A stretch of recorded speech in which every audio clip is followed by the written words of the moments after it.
these 3 up-bounders on radar. Is that correct, Owen? All right, we were picking up 3 up-bounders up on radar, of course, outside of the sea return ring, down around Whitefish Point.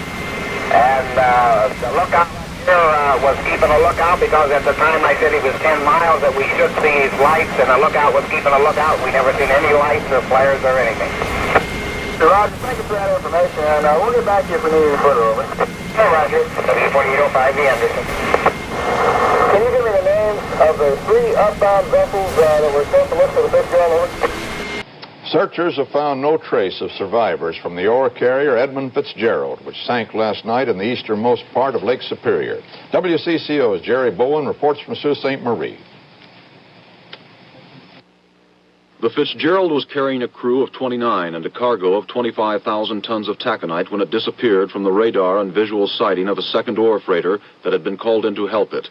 At the time, the 729-foot vessel was listing in 25-foot waves, whipped up by wind gusts reported at 92 miles an hour.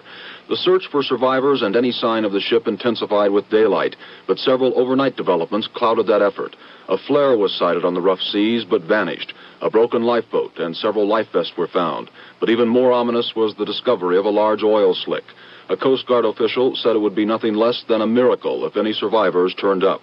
While Coast Guard and Canadian aircraft made repeated passes over the lake, Ontario police searched the shoreline near Coppermine Point. They found a partially inflated but empty life raft along the rocks. Part of a life vest was discovered a short distance away, but that was all. The disappearance of the Fitzgerald is made all the more mysterious by the last transmission from its captain.